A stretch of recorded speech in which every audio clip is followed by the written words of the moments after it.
the worst one has to be, for me, solar panels, right? Because 80% of it is rare metal, rare earth, aluminium. None of it can be recycled. Oh, it's like electric thingy, fuel cells, battery, add lead. It's like all made, and they're going, this is the way of the future, and this is all what's going to happen. This is my favorite topic. There's one Well, let's talk about this at the first, recyclables, and what a load of shit it is, right? I mean, because at the end of the day, let's fire this up, because tires. There's one company in Australia that can actually tear apart a tire and use 30 or 40% of the broken down materials, and they turn the rest of it into a road bitumen kind of thing. Most people, what do you do with tires? They burn them, they put them in, they don't get through them. The tire companies themselves are paying like $250 for 100 tires to be taken away. They pay $5 a tire or $10 a tire to be taken away. And then what the person picking them up, he's getting paid to take them. Then what is he doing with them? They used to bury them in the ground, and that became illegal. So people were buying farms, digging big holes, just burying the tires because they're getting paid to take them, loading them up, and then selling the farm, the land, because it's gone up in price. Yeah, but there's a story of this guy in Victoria. It's $5, I think, to get rid of a tire, right, by a company, and this guy said, I'll do it for $2, and he just filled up. He had like 50 or 100 acres. He just filled it up, giant pile of tires, just nothing but tires. And the council was threatening him because that was illegal, blah blah blah, and they tried to take him to court. This is all tax money. And what he did was he sold the property to a guy in China, and they can't extradite it, and they can't do anything. So in the end, to look after the community, the council paid to just take the tires away into a processing plant. So the guy took all that money for tires, put it on his property, sold the land. You got to accept he's kind of brilliant, but that is the problem. He totally has fucked the planet, in Melbourne, what they did, we've got 4 bins. We've got a yellow bin that you put plastics in, or your recyclables in, tin cans, paper, plastic. A red bin, which is your normal waste, which isn't recyclable. A green bin for waste, like green waste, like leaves, whatever, food waste. And then we've got a purple bin for glass, right? Just straight out anything to do with glass. Now, this is not bad. Everybody has a multi-dustbin in the house.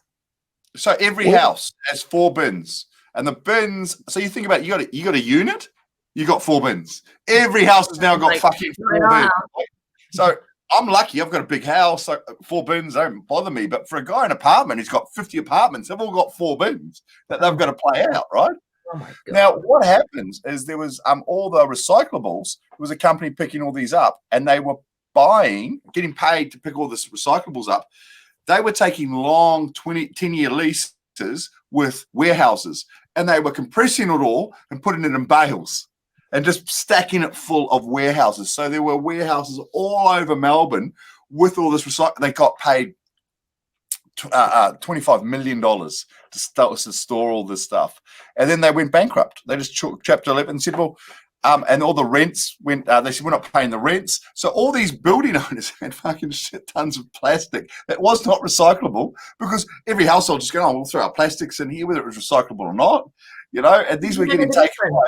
Most people don't know the difference, right? Even today, with somebody who works in this industry, I'm picking up materials and I'm like, what the hell is this?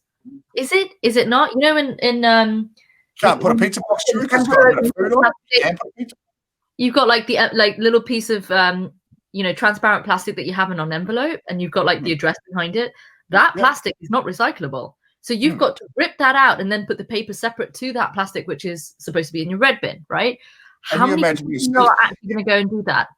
How's your sister going to do that when she's got to get a job, a couple of kids running through? I'm going to take this little bit of plastic. Don't worry about me. Just another strip, another. Oh, damn it! Let me just spend another 10 minutes trying to get this last bit off. So why would you make it illegal to do it that way, right? I mean, again, it comes down to the consumer problem. Well, no, the manufacturer shouldn't make those, or it's illegal to make those. Correct. But without that base to be able to do it, nobody's going to do it. It's like cigarettes. Oh, for sure, cigarettes are healthy. 9 out of 10 doctors smoke cigarettes. 8 out of 10 men who've tried camels prefer women. I'd like to talk to the 2 men who preferred the camel. These are all the problems. But this is the thing. I think this comes back to what you guys were talking about earlier, that whoever has the ability to get into the ear of other communities, people, whatever, political, apolitical, they are so dangerous. It's unbelievable. For sure. And that's why lobbyists shouldn't be allowed. I mean, and it's actually quite easier to do is to turn around and say, well, look, you can't, they do this in Sweden. You can't take, lobbyists can't, they just won't have them. And then if you're a politician, you can't work for a company that you are involved in any of the business areas for 10 years.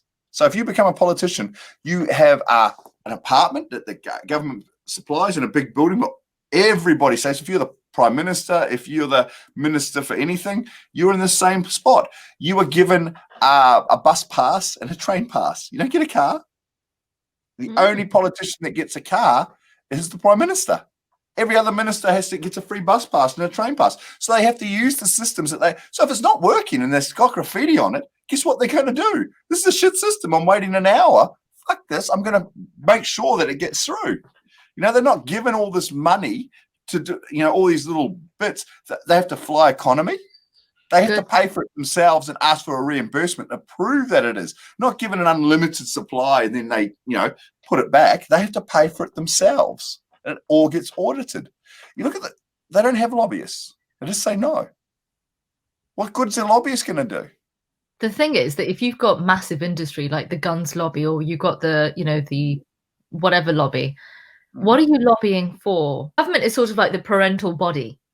The moment that you hit 18 in the UK, it's sort of like you're under the sort of the legal help or guidance of the government. But nothing to say that the government actually has your best interest at heart. Exactly. Right? Well, why would that? You hit 18, you're expected to vote, but you're like, but you've never taught me anything about voting. The whole of my education at school had nothing to do with political education. And I appreciate many other countries and or schools may have had that. I just happened to go to a state school. No, it's exactly the same in Australia. Like I was in New Zealand at state schools, you're taught to vote. You're taught what a credit card is. You're taught how to get a mortgage. You're taught how to get a lot of these things. And I came to Australia and I'm like, we never got taught that. We never got taught any of that. And I'm like, going, because they don't want you to think. You got to remember what school was invented for. School was invented in the industrial age so that people could turn up from and you could have to work and have somebody look after your children during that time, right? So you could go to work and the big pushes, and since this COVID's come on, is getting people back to school so that parents could go back to work.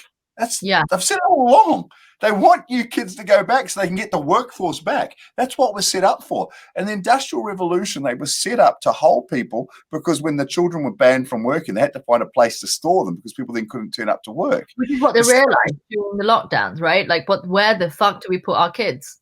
Yes. The second thing that they did it for was so they could learn enough English so that they didn't get their arms chopped off in a machine, because losing a worker was annoying because they couldn't say keep out, they couldn't read basic or do basic maths.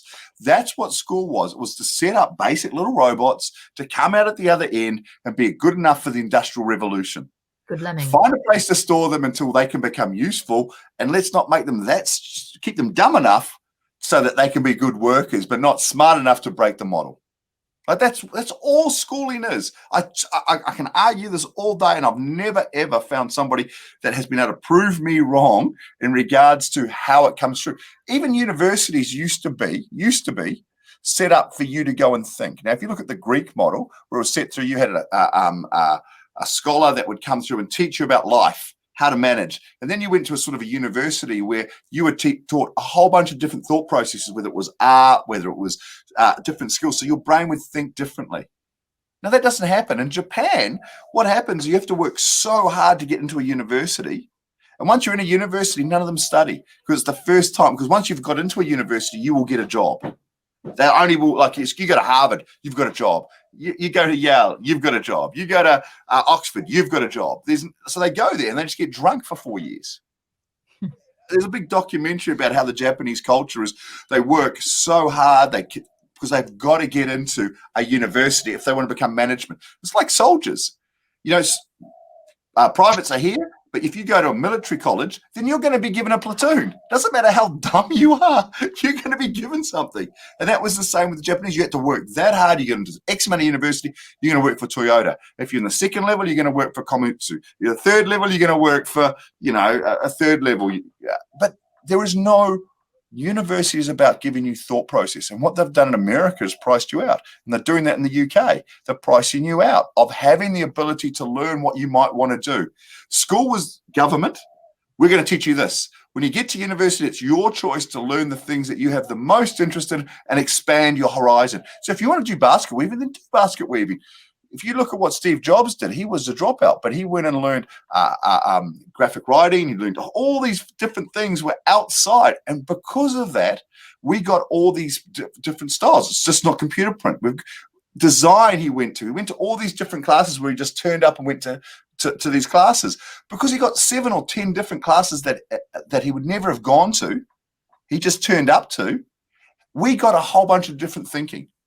Now, if you've got really intelligent people that are only given one focus point, one thing to learn, then they're going to absorb that and become really, really niche. And that's awesome if you need the niche. But if you want to actually have the smartest of us, like you, Tia, going along and doing archaeology and architecture and zoology, and then all your brain's going to be putting a whole bunch of things together in a different way. I'm not that smart. I'm not. I have no learned knowledge, but my brain works in that way anyway. So if you had to put me in one area where I just learned about becoming chemistry, I would have died. I needed that input from all those other sorts. Now, some people, you look at doctors. I don't want my doctor to go and be a really good architect. I want my doctor to be a fucking good doctor. But what they do is they don't allow you to expand out. The most important doctor is a GP. But what they do with most surgeons is they make them very focused in a very finite area. Now, why wouldn't you get a GP to turn into a specialist and allow so much more knowledge coming from so many more points, so many more parts of their life? Because at the end of the day, what we're going to get to is a point where a doctor is actually going to be dealing with people that are dying, that have got sick. The technology, the AI, the science behind it is all going to be done from a prick of blood. I'm going to know that you got pancreatic cancer. What I need you to do is to hold my hand to understand that. We haven't built that in doctors. We've built them up as really dumb machines to spit out what they've learned and to give it back to us. That's what we've done. I've got smarter machines now coming up with ways to search the interweb to find out the cures for what's going to happen. I want my doctor to actually have human contact. And where would he get that from? From actually going out and actually understanding a little bit about the world. But we've trained them for 12 hours a day, 12 years, focus on them, overworking them to know a little bit. Not to understand how humans think, not to understand how they would feel, not to understand the humanities. And that's what a doctor should be. And it used to be in Greek times. They were there as part of the conversation, the solution to be able to work these things out. That's what a doctor should be. A doctor in anything should be an expert in something, should have a massive amount of input so he can think about many things. You're the smart. But this is the problem with it's all broken. All education is really, really broken at the moment. Like I do hate a lot of the medical industry because I feel like you get these people popping out and a GP is the most redundant thing. I can't remember the last time I asked a GP for their advice because I did not want it because it was wrong. And I then say, well, what about this? And like, oh yeah, actually, no, it would be that. So if I didn't do my research, I'll be taking something that would have made me very sick. And it was just because I knew, like, you type them, like they got their own version of Google. They type your symptoms in and then they go for what the most likely cause is and then what drug I should give you based on the conference I went to where the drug company told me that this is good. You know, like this is how they work. Yeah. And then like let's like get away from that. Like I am so over freaking grads in like marketing, right? Because they come out and they get told that they know everything and they don't know shit. And they don't, and like they need to be told that you're graduating and you don't know shit. Like I don't know why universities have to fill their heads with that you are extremely intelligent and you can go in and you can do a strategy and you can help someone. Like, because Tony, they've got to fill a slot. If You have you're to qualify the amount of money that you spent, right? if you're a lecturer, you are told that you've got to fill 30 slots or 50 slots of students to come to get paid your $150,000 as a lecturer. Now, if you get 10 people turn up or 5 people turn up, you're dropped to a class that is going to get somebody who's going to put 30 to 50 people on it. As your funding is, as your stance in the staff room is. And you've got me thinking actually quite a bit about this. So on the one level, if you go to a doctor, I always noticed this in a past, a boyfriend of mine, 4 years actually, and he would just walk in there and tell the doctor exactly what he wanted. And I never had the guts to do that. I think that's kind of like a working class mentality and an upper class mentality. He would go in there and say, this is what I'm looking for. And would, like you, Tony, go in there and say, this is what I want. And I would go in there and ask for permission. So that was my first experience where his mum would literally tell him and educate him to go in there and tell this person what they want.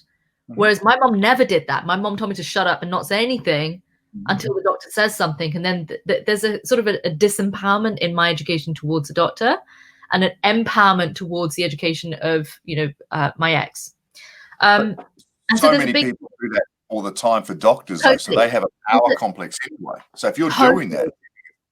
Totally. And then another one is lawyers. What do? You instruct a lawyer. How many people have been taught common law? That's the law that governs you. It's the law. How many people? I mean, I'm really going to go off on one, but I'll stop there. But the last one. How many people know that marriage is a contract? I have nothing against marriage, but if you're going to be signing a contract, you better know what that contract's about, and it has terms and it has conditions, and you better have a lawyer. Yeah. Because otherwise, you are signing a legal document with no knowledge and understanding of what's happening. I'm not against marriage. I think marriage is a brilliant opportunity for partnership. And then my last piece was break the system, maintain the system, make the system. What we've had is just people that maintain the system. And what we don't want is people that either make it or break it. So the edge kind of decision-making has not been given to us because that's just not the way that we've been educated, unless if we just went a bit rogue. I would say that the three of us have gone rogue. But break the system, make the system. Where do you get that? How do you get that? So instead of going to school and being a good person, right? Good, bad, judged. How do you get the opportunity to do that multidisciplinary education? Where'd you get the opportunity to, like, you've both got kids, right? I look at my niece and my nephew and I'm like, what do you need to be educated about, which school's not going to teach you? But I know from life experience, this is going to really help you. So I've already started doing that. And for me, it's a confidence level. You talk around and I want my kids to question, right? My son's first day at school, he went over to a boy and he said, I want to see your penis. And that boy showed him his penis. And then my son showed him his penis. And I got pulled over by the teacher and said, your kid showed his penis to whatever. I went, okay. And she said, are you okay with that? I said, yeah. I mean, up until probably 3-4 months ago, my son asked his mother why she doesn't have a front tail. I don't think he really knows what this is, right? So,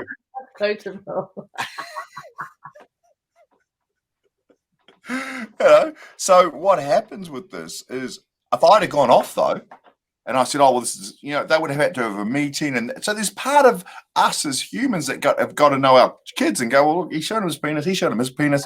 They don't really know what it's about. They're 5 years old. They're just trying to work out their bodies and the whole sort of thing. If he was 16, we'd have a completely different conversation about this, right? But I mean, it's 5. There's also the expectation by the time he's 16, society has norms, and these are the norms that one needs to behave in, one needs to be behaving in.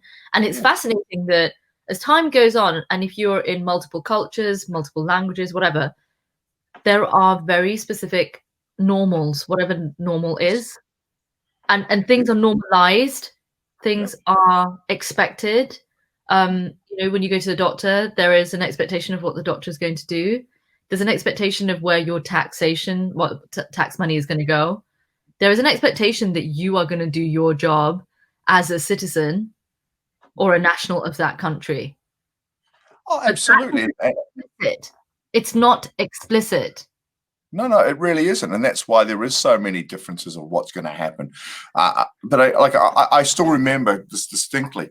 I was feeling pretty crap. I wasn't feeling very well, and I went to a Western doctor, right? And he spent 5 minutes with me. He said, "Oh, here's these tablets." There's no way the question. So I went to an Eastern medicine guy, and he spent an hour listening to my pulses, looking at my iridology, doing like my different pulses from all these different places. All this sort of stuff happened, and I know which one made me feel. But they've shown that like 25-30% of things, placebos work.